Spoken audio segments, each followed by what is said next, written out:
Coba deh bayangin, sebuah peradaban yang super megah, dengan kota-kota batu raksasa, pengetahuan astronomi yang luar biasa canggih, tiba-tiba seolah-olah lenyap begitu aja di telan hutan. Nah, itu kan gambaran yang sering kita dengar tentang suku Maya, sebuah kekaisaran hebat yang runtuh secara misterius. Oke, mari kita coba bedah. Ini ya, misteri ini tuh udah bikin banyak orang penasaran selama berabad-abad. Gimana enggak, kota-kota megah kayak Tikal dan Chichen Itza yang dulu jadi pusat peradaban, tiba-tiba ditemukan kosong melompong. Jadi pertanyaannya, kemana perginya jutaan orang yang bangun semua ini? Nah, disinilah kita perlu meluruskan kesalahpahaman yang paling besar. Cerita yang sebenarnya itu jauh lebih kompleks dan jujur, jauh lebih menarik. Yang runtuh dari peradaban Maya itu bukan orang-orangnya, melainkan sistem politik yang menopang mereka selama ini.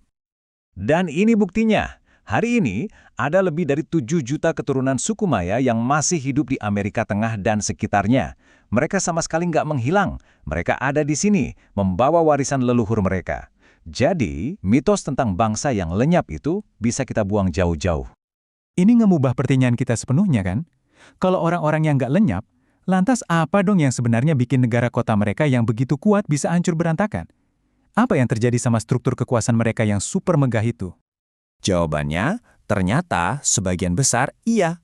Para ilmuwan sekarang punya bukti yang kuat banget yang menunjuk ke satu tersangka utama di balik runtuhnya peradaban Maya, yaitu perubahan iklim yang ekstrim dan berlangsung lama.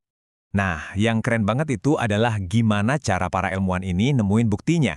Mereka nggak nemuin di reruntuhan kuil atau piramida, tapi di tempat yang sangat sekali nggak terduga, terkunci rapat di dalam formasi batuan di gua-gua kuno. Metodenya ini benar-benar jenius. Jadi, para ilmuwan menganalisis stalagmit. Itu loh, pilar batu yang terbentuk dari tetesan air di gua. Setiap lapisan tipis di stalagmit ini tuh kayak halaman dalam buku harian iklim. Dengan mengukur isotop oksigen di tiap lapisannya, mereka bisa merekonstruksi catatan curah hujan kuno secara akurat tahun demi tahun. Keren kan? Dan data yang mereka temukan? Wah, ini benar-benar mengejutkan. Antara tahun 800 sampai 1000 Masehi, curah hujan tahunan di wilayah Maya itu anjlok sampai 40%. Coba bayangin, cadangan air mereka berkurang drastis, dan itu terjadi selama 2 abad penuh. Tentu aja, ceritanya nggak sesederhana itu. Peradaban yang tangguh kayak Maya nggak mungkin runtuh cuma karena kurang hujan. Kekeringan parah ini sebenarnya cuma pemicunya. Pemicu yang memulai serangkaian krisis yang saling kait-mengait dan akhirnya menghancurkan mereka. Jadi, poin krusialnya itu di sini.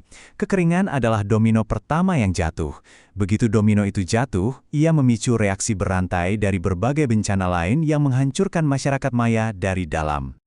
Yuk, kita coba urutkan efek dominonya. Kekeringan memicu gagal panen dan kelaparan massal. Rakyat yang kelaparan mulai kehilangan kepercayaan sama raja-raja mereka, yang dianggap gagal berkomunikasi dengan para dewa. Kepercayaan yang hilang ini memicu ketidakstabilan politik yang akhirnya meledak jadi perang antar kota untuk memperebutkan sumber daya yang makin langka.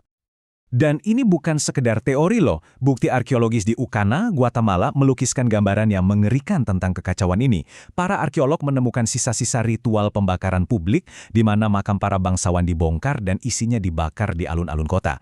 Ini adalah simbol penolakan total terhadap kekuasaan yang lama.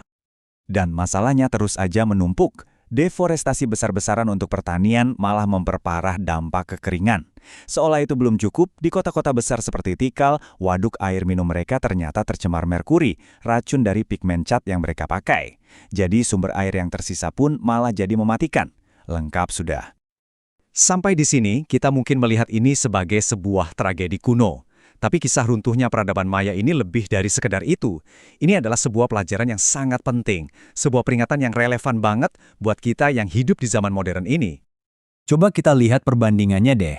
Peradaban Maya hancur oleh tekanan dari kekeringan, penipisan sumber daya, dan konflik sosial. Terdengar familiar nggak? Hari ini, kita menghadapi tantangan global yang polanya mirip. Perubahan iklim, kelangkaan sumber daya, dan ketidakstabilan politik. Pertanyaan dari ilmuwan Elko Rohling ini benar-benar kena banget dan memaksa kita buat ngaca.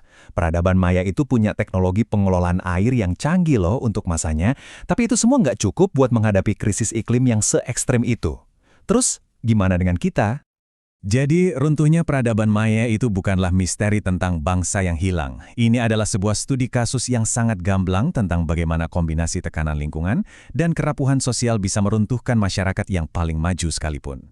Pertanyaannya sekarang bukan lagi apa yang bisa kita pelajari, melainkan apakah kita mau mendengarkan peringatan dari mereka?